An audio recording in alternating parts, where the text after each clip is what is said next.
Hi everybody, it's Ashley. Welcome back to my channel, and today I am going to be reviewing the Book of Cold Cases by Simone St. James. There is a lot to talk about with this one, so grab a snack, grab a drink, strap in, and let's go. I will start this by giving you a small warning. There will be a spoiler towards the end of the video.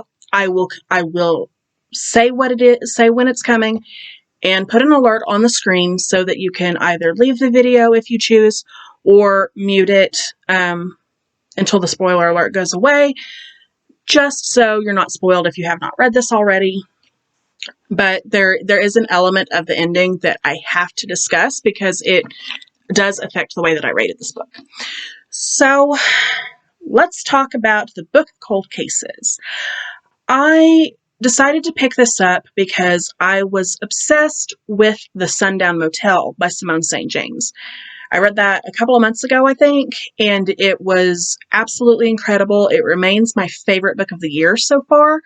It was just awesome. I loved everything about that book, and I wanted to read more of her work. So I saw this in my Book of the Month add-ons, and I clicked on it immediately. I was like, yep, that's my add-on.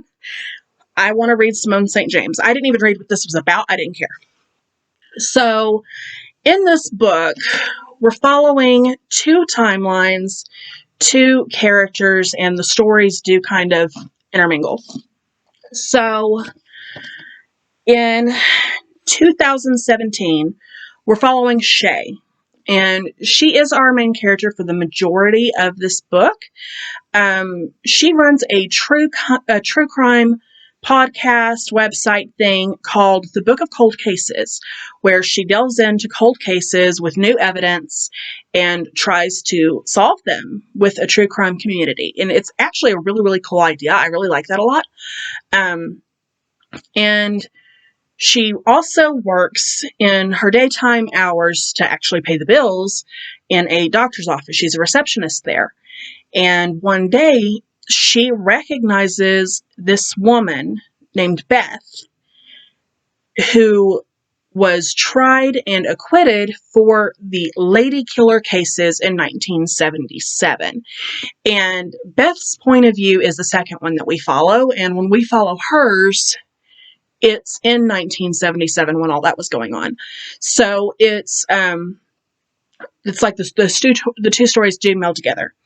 But Shay develops this obsession kind of with Beth because she's like, everybody thought she did it, but she got off. Did she do it? Did she not do it? And so she wants to interview Beth, who surprisingly agrees. She agrees to interview her for the podcast. So Shay goes to her house to interview her, and all of these really, really weird things start happening that freak her out. Taps turning off and on in the bathroom on their own. Lights. There's like a coppery, bloody smell in the kitchen. And that is another thing about Beth. You see, the lady killer case is not the only thing that had speculation for this woman. A few years before that happened, her parents were mysteriously killed. First, her father, who was shot in the house, and I forget what happened with her mother. This was read towards the beginning of the month, so I don't really remember, and I do apologize for that. But that was a big reason why it was strongly believed that Beth committed the lady killer murders, was because the ballistics matched the gun that was used to kill her father. And apparently it was the gun that he owned. So they're like, well, you're the only one that had access to it, you know, that type of thing. But there was no actual physical evidence to link her to the crime. And that's pretty much why she was acquitted. So, you know, it's like we have this big setup, and Shay herself also has a very tragic backstory from her childhood. She was very, very nearly kidnapped by a serial killer, and she managed to get away. And she was the only person that got away from him, and she did get him put away. And now she has this huge phobia of driving. She will not get into a car. She will get into a bus, which I found interesting, but she will not get into a car because it takes her back to when she was thrown into this car as a child. So, I think that's kind of what fuels her interest in true crime and solving cases, is because she did that so young. And it kind of makes sense. It kind of clicks. So, that's how these two women come to meet, and Shay is like putting together all of this information about Beth. She like keeps getting weird things start happening with like the recordings for the podcast. Like, she'll interview her, and then the interview will be gone when she goes to listen to it later, but there'll be additional voices there that she did not hear with her ears. And there's just all kinds of creepy, crazy things going on. And it's like, I really, really enjoyed the setup and the premise for this book a lot. I liked that they both had trauma from their younger days, and so that they're kind of coming together on this case to find out what really happened. I thought that it was very, very intriguing. The haunting angle, I wasn't expecting. From reading the synopsis when the book came in, ghosts at no point ever figured into my mind. And it wasn't, I wouldn't say that was a huge element of the book. That's definitely not what it was about. It was not about a haunting. It was just like, that happened to be there. It was just, it was there as an added element. And I think it was to create more tension. But in my opinion, it was not needed. That tension was already there. We didn't need to create more tension with hauntings.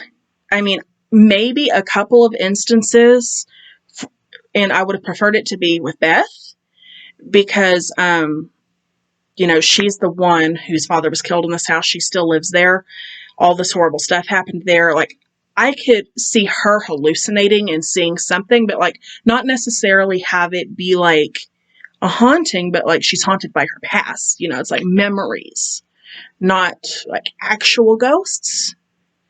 I don't even know if I'm making sense at this point, but I know that seems strange coming from me because I love hauntings, but it didn't really add anything to the story, in my personal opinion. Okay, so the positives. Like I said, I really, really enjoyed the writing style.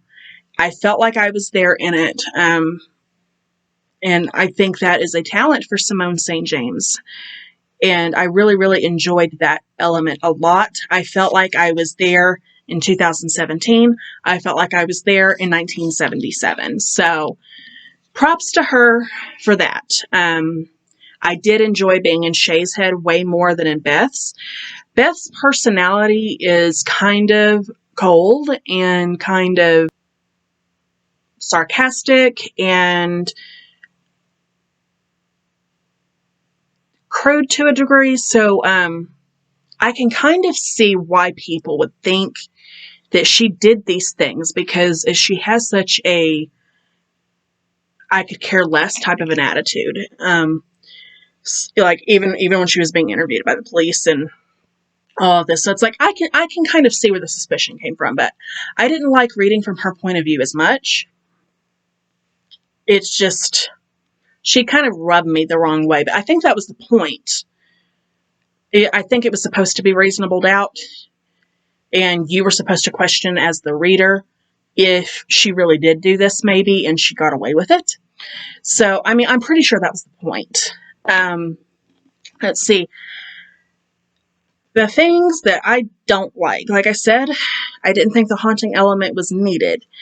And a big issue that I have with this is a chunk of the ending, like maybe the last quarter. So here is where I'm going to put in my spoiler alert. So either click out of the video or go ahead and mute until the spoiler alert goes off of the screen. At that point, I will no longer be talking about this part of the book. So, this last quarter really, really made my blood boil a lot. It was infuriating to me that this trope was introduced to this book. I've seen it happen before. It's worked with other stories. But I do feel that it is overdone and there was absolutely no call for it to be in this book. The concept of an evil twin. Tell me why this has gotten so popular. Why? Why is the evil twin such a big thing? Yes, sometimes it works.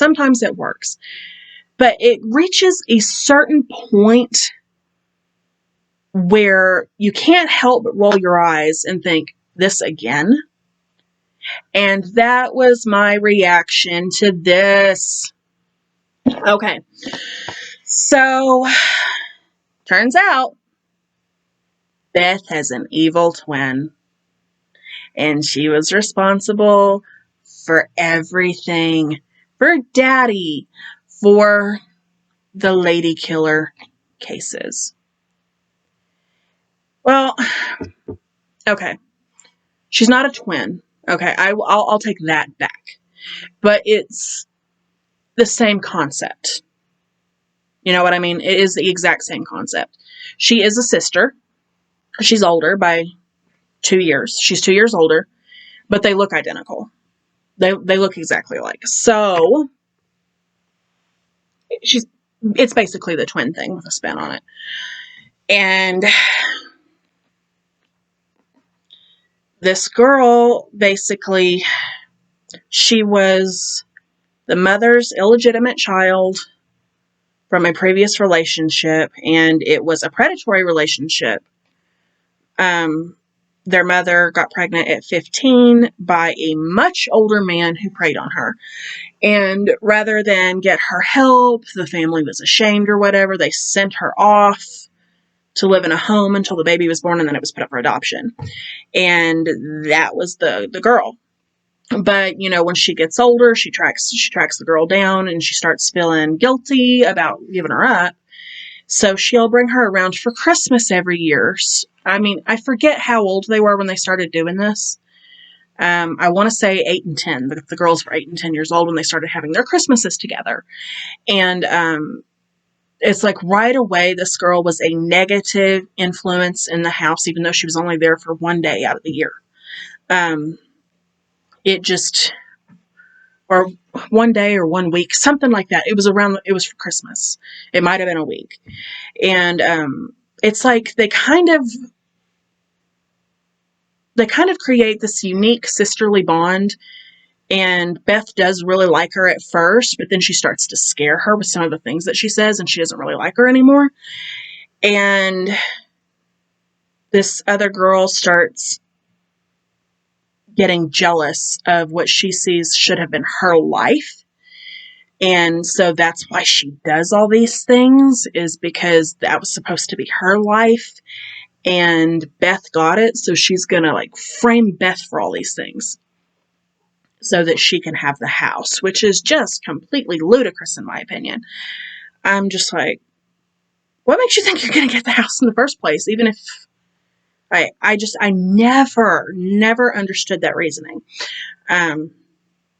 So with the lady killer case, it was the 70s, DNA and everything. It wasn't as easy to prove things back then as it is now. And there was an eyewitness that picked her picture, said he saw her at the scene of one of the killings. And he saw the sister. It was from a distance. He was driving by and he saw it. He thought it was Beth, but because they look so much alike, It was an easy mistake to make. And then on top of that, the father's gun being used, like the other girl had access to that as well. But nobody knew about this other girl, so of course it would all fall back on Beth. It's just, honestly, I would have preferred if Beth had just done it and gotten away with it. It didn't feel, I didn't feel like it added anything to the story at all. It just kind of fell flat. It pulled me out of it, and I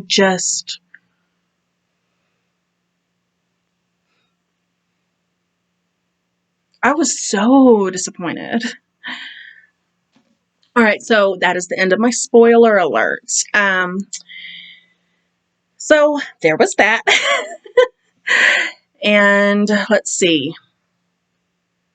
I didn't like that Shay compromised her ethics at the doctor's office because she did end up looking at Beth's file to try to find out if there was anything mentally wrong with her or something like that. She looked into her file, and I'm like, talk about privacy. Like, that's not okay. I liked you up until then, Shay, but that wasn't okay.